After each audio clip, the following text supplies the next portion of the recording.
केंद्र सरकार ने नई शिक्षा नीति को मंजूरी दे दी है। इसके साथ ही मानव संसाधन विकास मंत्रालय का नाम बदलकर शिक्षा मंत्रालय कर दिया गया है। नई शिक्षा नीति में 10+2 के फॉर्मेट को भी पूरी तरह खत्म कर दिया गया है। अब इसे 10+2 से बांटकर 5+3+3+4 फॉर्मेट में ढाला गया है। इसका मतलब है कि अब स्कूल के पहले 5 साल में प्री प्राइमरी स्कूल के 3 साल और कक्षा 1 और कक्षा 2 सहित फाउंडेशन स्टेज शामिल होंगे। फिर अगले 3 साल को कक्षा 3 से 5 की तैयारी के चरण में विभाजित किया जाएगा।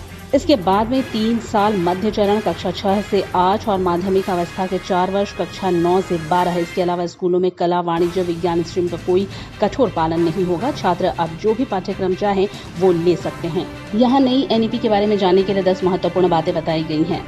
बोर्ड परीक्षाएं मॉड्यूलर रूप में हो सकती हैं। अब बोर्ड परीक्षा रट्टा मारकर याद रखने वाले सिद्धांतों को हतोत्साहित करते हुए ज्ञान और योग्यता आधारित होगी। मल्टीपल एंट्री और एग्जिट सिस्टम में पहले साल के बाद सर्टिफिकेट, दूसरे साल के बाद डिप्लोमा और 3-4 साल बाद डिग्री दी जाएगी।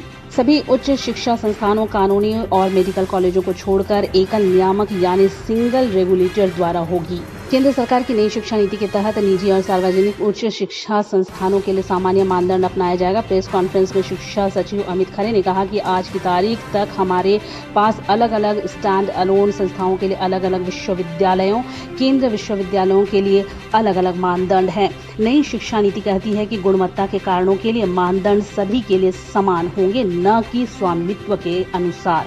नई शिक्षा नीति के अनुसार विश्वविद्यालयों और उच्च शिक्षा संस्थानों में प्रवेश के लिए आयोजित होने वाले आम प्रवेश परीक्षा होगी। ये परीक्षा एनटीए यानी नेशनल टेस्टिंग एजेंसी कराएगी।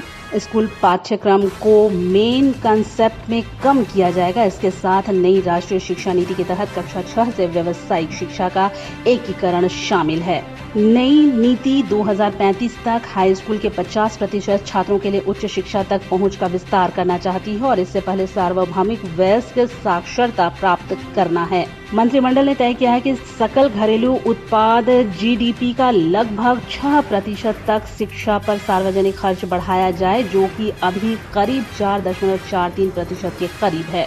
सरकार 2030 तक प्री स्कूल से सेकेंडरी लेवल यानी माध्यमिक स्तर तक 100% ग्रास एनरोलमेंट के अनुपात को लक्षित कर रही है। 5वीं कक्षा तक मातृभाषा शिक्षा का एक ही माध्यम बनाया जाए। महिला वाले घरों को रोशन तो करते ही हैं, बच्चों का भविष्य भी संवारते हैं।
लोगों के घर में झांक ना छोड़िए मखीजा, तू भी अपने घर में सेफ पेंटिंग करा ले।